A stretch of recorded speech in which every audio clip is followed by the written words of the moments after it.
दिल्ली के मुख्यमंत्री Arvind Kejriwal judicial custody में हैं। 15 अप्रैल तक के लिए जुडिशियल कस्टडी में भेज दिया गया है। अभी तिहाड़ जेल में बंद है। इसके बाद से ही लोग लगातार चर्चा कर रहे हैं कि जुडिशियल कस्टडी और पुलिस कस्टडी होती क्या है, दोनों में डिफरेंस क्या है। और आपको एक चीज़ और इसमें है कि पुलिस पूछताछ करना अगर चाहती है केजरीवाल से, तो क्या उसे कोर्ट से परमिशन लेना पड़ेगा। कई तरह के सवाल हैं, उस चीज़ों के सभी सवालों के हम जवाब देंगे, विस्तार से बात करेंगे।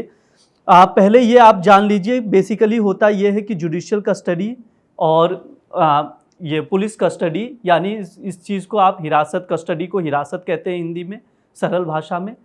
इसमें पूछताछ की जाती है, कोर्ट के आदेश के बाद गिरफ्तार किया जाता है। पहले इसके लिए आपको पहले गिरफ्तारी और हिरासत में डिफरेंस समझना होगा। हिरासत में पूछताछ के लिए किसी भी व्यक्ति को बुलाया, पुलिस लेती है अपनी हिरासत में पूछताछ के लिए।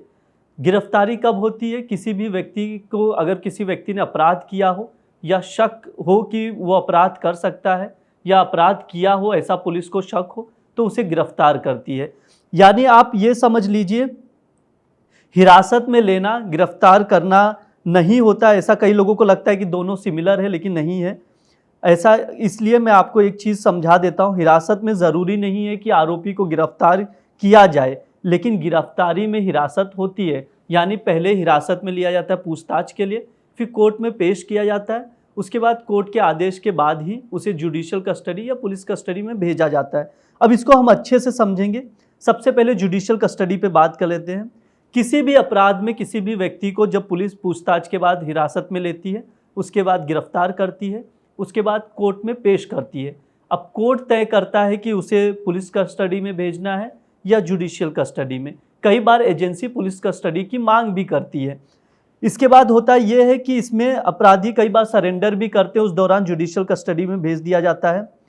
जुडिशियल कस्टडी में भी आरोपी को जेल में ही रखा जाता है। जैसे अरविंद केजरीवाल इस वक्त जुडिशियल कस्टडी में है और तिहाड़ जेल में बंद है। अब सवाल ये आता है कि एजेंसी ईडी अगर उनसे पूछताछ करना चाहती है तो क्या डायरेक्टली पूछताछ कर सकती है? नहीं। अगर कोई भी एजेंसी, यानी पुलिस, ईडी, अभी जैसे केजरीवाल केस से ही समझते हैं, अगर ईडी केजरीवाल से पूछताछ करना चाहती है तो उसे पहले कोर्ट से परमिशन लेना होगा, उसके बाद ही पूछताछ कर सकती है। यह है मोटा मोटी जो न्यायिक हिरासत की बात है जुडिशियल कस्टडी की। बिना परमिशन की पूछताछ नहीं कर सकती। अब इसमें यह होता है, न्यायिक हिरासत में आरोपी को तब तक रहना पड़ता है जब तक उसे जमानत ना मिल जाए या उसका केस खत्म ना हो जाए। यानी अरविंद केजरीवाल को जुडिशियल कस्टडी में तब तक रहना होगा जब तक उन्हें जमानत नहीं मिल जाती या फिर उनका केस खत्म नहीं हो जाता। अब चलते पुलिस कस्टडी। किसी भी मामले में गिरफ्तारी के बाद जब पुलिस अपनी हिरासत में ले लेती है, फिर उसे लॉकअप में रखा जाता है। जो थाने का लॉकअप होता है उसे उसी में रखा जाता है। फिर 24 घंटे के भीतर उसे कोर्ट में पेश किया जाता है आरोपी को। लेकिन हिरासत के दौरान पुलिस को किसी भी कोर्ट की परमिशन लेने की ज़रूरत नहीं होती। यानी पुलिस कस्टडी के दौरान कोर्ट से परमिशन लेने की ज़रूरत नहीं होती। पुलिस डायरेक्टली आरोपी से पूछताछ कर सकती है। ये प्रमुख बात है, क्योंकि जुडिशियल कस्टडी में पूछताछ के लिए परमिशन लेना होता है और पुलिस कस्टडी में नहीं लेना होता है। इसके बाद 24 घंटे के बाद वो वहाँ पर पेश किया जाता है। और ख़ास बात यह है, पुलिस कस्टडी के अंदर जो आरोपी होती है उसकी सुरक्षा की जिम्मेदारी खुद पुलिस की होती है, यानी पुलिस विभाग के अधीन ही आता है। ये है बेसिक डिफरेंस दोनों में जो हमने आपको बताया।